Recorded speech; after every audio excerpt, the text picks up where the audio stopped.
kembali lagi dengan saya, Syifa Nurul Fuada, yang kali ini akan membahas mengenai contoh soal dari kas kecil. Oke, Balance People, sekarang kita masuk ke contoh kasus dari kas kecil ini, di mana pada tanggal 1 Desember tahun 2022 diserahkan selembar cek sebesar 5 juta rupiah untuk membentuk dana kas kecil PT Bina Maju. Adapun pengeluaran kas selama bulan Desember tahun 2022 adalah sebagai berikut.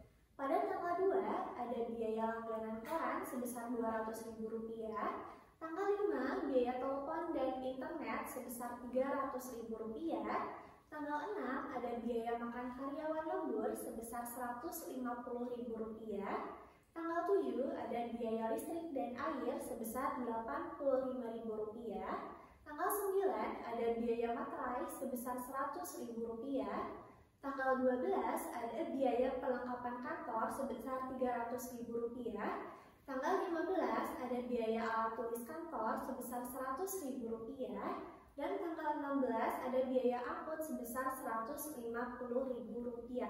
Nah, di sini pada tanggal 24 Desember dilakukan pengisian kembali kas kecilnya. Kemudian ada pengeluaran di tanggal 24 sampai dengan 30 Desember tahun 2022. Di tanggal 5 ada biaya cetak formulir sebesar Rp50.000. Tanggal 26 ada biaya pengiriman sebesar Rp60.000. Tanggal 28 ada biaya pengobatan karyawan sakit sebesar Rp450.000. Dan di tanggal 30 ada biaya fotokopi sebesar Rp260.000.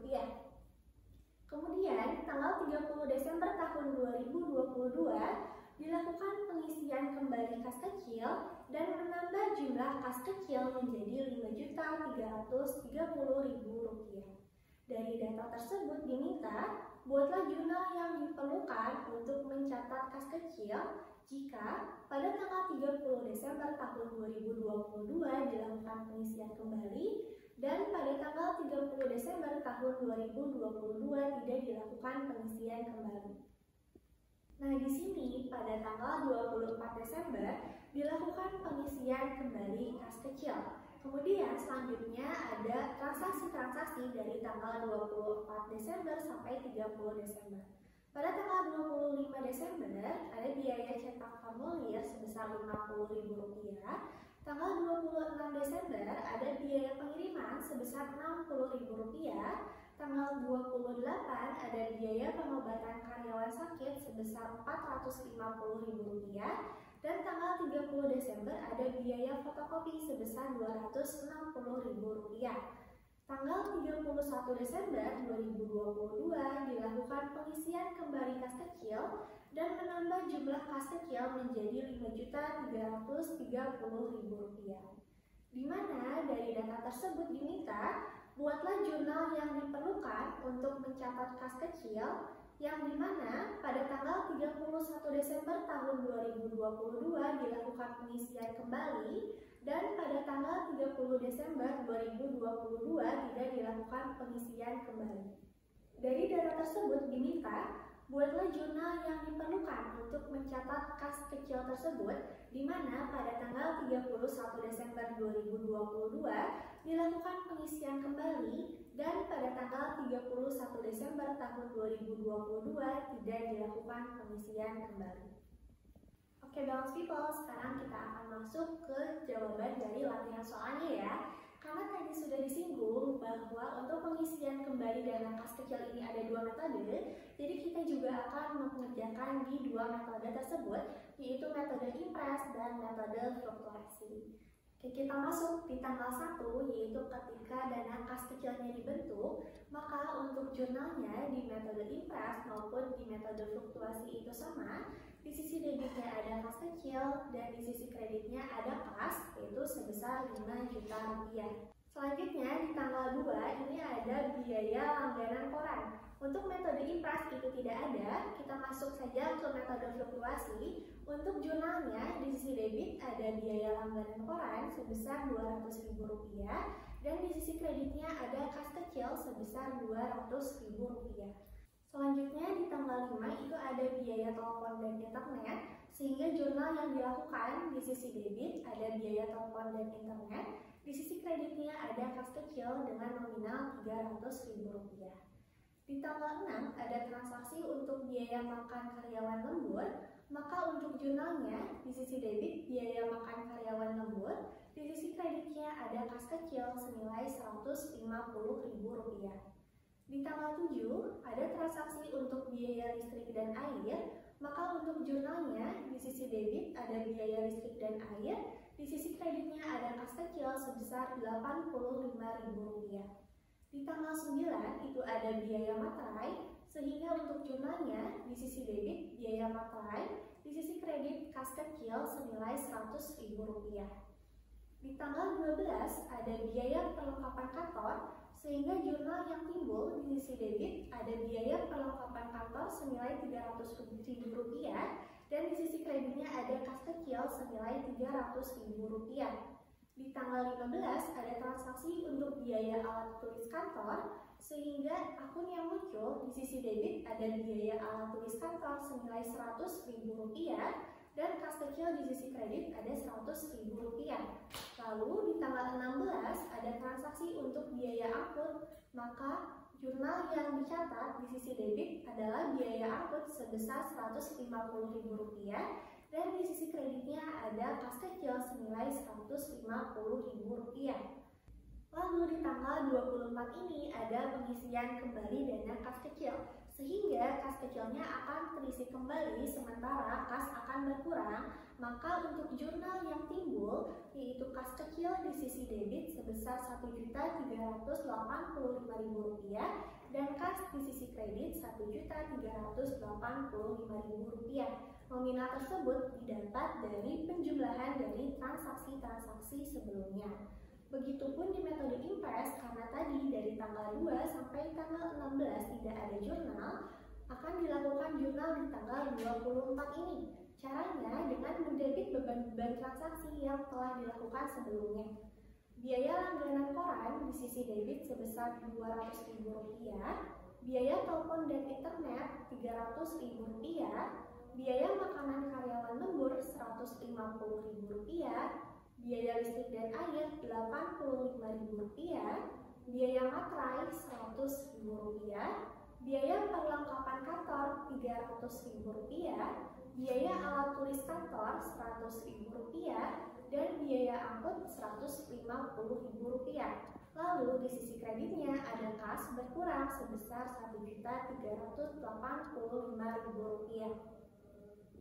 Kemudian transaksi selanjutnya di tanggal 25 ada biaya cetak formulir, sehingga jurnal yang muncul di sisi debit ada biaya cetak formulir sebesar Rp50.000 dan di sisi kreditnya ada kas kecil sebesar Rp50.000.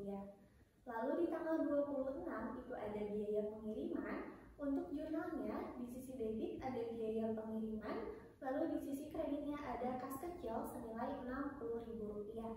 Di tanggal 28 ada biaya pengobatan karyawan sakit, maka untuk jurnalnya di sisi debit ada biaya pengobatan karyawan sakit sebesar Rp450.000 dan di sisi kreditnya ada kas kecil sebesar Rp450.000.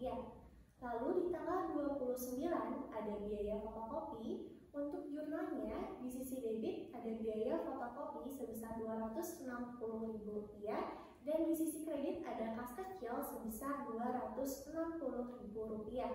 Lalu di tanggal 31 Desember ini akan dilakukan kembali pengisian kasnya. Maka untuk jurnalnya di sisi debit itu ada kas kecil sebesar Rp820.000 dan di sisi kreditnya ada kas sebesar Rp820.000. Nah, Rp820.000 itu diambil dari transaksi-transaksi yang belum diakumulasikan sebelumnya. Nah, dengan cara seperti ini, maka jumlah dari kas kecil akan kembali ke saldo awal, yaitu Rp5 juta. Sedangkan di sini jumlah kas kecil berubah menjadi Rp5.330.000. Artinya, ada penambahan sebesar Rp330.000, maka harus dibuatkan jurnal baru, yaitu kas kecil di sisi debit sebesar Rp330.000 dan kasnya di sisi kredit sebesar Rp330.000. Begitupun di metode impres, karena tadi masih belum di jurnal, maka kita harus menjurnal dari tanggal 25, yaitu dari biaya cetak formulir sampai dengan biaya fotokopi, di mana biaya cetak formulir ini di sisi debit sebesar Rp50.000, biaya pengiriman Rp60.000, biaya pengobatan karyawan sakit Rp450.000, biaya fotokopi Rp260.000, maka kasnya akan berkurang di kredit sebesar Rp820.000. Sama dengan metode fluktuasi, di sini pada metode impres juga kas kecil akan kembali ke dana awal, yaitu 5 juta. Sehingga harus ada penambahan sebesar Rp330.000, maka jurnalnya yaitu kas kecil di sisi debit Rp330.000 dan kasnya di sisi kredit sebesar Rp330.000. Kemudian kita masuk ke perintah selanjutnya, yaitu melakukan jurnal ketika tidak melakukan pengisian kembali dan melakukan pengisian kembali. Kita masuk dulu ke bagaimana kita tidak melakukan pengisian kembali di tanggal 31 Desember tahun 2022. Maka di sini untuk di sisi debit tinggal dimasukkan saja transaksi di tanggal 25 sampai di tanggal 30. Yaitu biaya cetak formulir di sisi debit Rp50.000, biaya pengiriman di sisi debit juga Rp60.000, biaya pengobatan karyawan sakit Rp450.000, biaya fotokopi Rp260.000. Karena di sini tidak dilakukan pengisian kembali, otomatis kas kecilnya akan berkurang, maka di sisi kreditnya itu ada kas kecil sebesar Rp820.000. Rp820.000 itu didapat dari akumulasi dari biaya cetak formulir sampai biaya fotokopi. Kemudian apabila dilakukan pengisian kembali, untuk jurnalnya itu tinggal dibalik saja, di mana untuk kas kecil ada di sisi debit sebesar Rp820.000, untuk di sisi kreditnya ada biaya cetak formulir sebesar Rp50.000, biaya pengiriman sebesar Rp60.000, biaya pengobatan karyawan sakit sebesar Rp450.000, dan biaya fotokopi sebesar Rp260.000. Sehingga dalam simple dapat disimpulkan untuk perbedaan dari kedua metode tersebut, yaitu metode impres dan metode fluktuasi adalah sebagai berikut. Ketika terjadi pembelanjaan kas kecil, pada metode impres itu tidak ada jurnal. Kita hanya membuat bukti pembayarannya saja sebagai bukti pengeluaran kas. Sedangkan di metode fluktuasi, kita harus membuat jurnal sesuai dengan beban-beban yang akan muncul nantinya. Lalu ketika pengisian kembali, pada metode impres itu sesuai dengan rekening ledger. Sehingga pengisiannya harus sesuai dengan kebijakan perusahaan dan kas kecil akan kembali pada saat pertama kali dibentuk. Sedangkan pada metode fluktuasi, itu pengisiannya sesuai dengan yang dibutuhkan nantinya. Sedangkan perbedaan dari cara penjurnalannya yaitu sebagai berikut. Ketika pembentukan kas kecil, pada metode impres maupun metode fluktuasi itu sama, yaitu kas kecilnya akan bertambah dan kasnya akan berkurang. Untuk pemakaian kas kecil, pada metode impres itu tidak ada jurnal, sedangkan pada metode fluktuasi ada beban-beban yang akan muncul nantinya di sisi debit dan di sisi kreditnya ada kas kecilnya, karena kas kecilnya akan berkurang. Lalu, pada saat pengurangan kas kecil, baik di metode impres dan metode fluktuasi, kas perusahaan itu akan ada di sisi debit dan kas kecilnya di sisi kredit. Kenapa kas kecilnya di sisi kredit? Karena kas kecilnya akan berkurang. Lalu, ketika penambahan kas kecil, baik pada metode impres maupun metode fluktuasi, kas kecilnya akan bertambah dan kasnya akan berkurang. Dan yang terakhir yaitu ketika pengisian kembali, pada metode impres di sisi debit akan muncul akun beban-beban yang akan timbul nantinya dan di sisi kreditnya ada kas. Di metode fluktuasi sendiri, di sisi debitnya itu akan ada timbul akun kas kecil, sedangkan di sisi kreditnya akan ada akun kas, yaitu kas perusahaannya berkurang untuk mengisi akun kas kecilnya.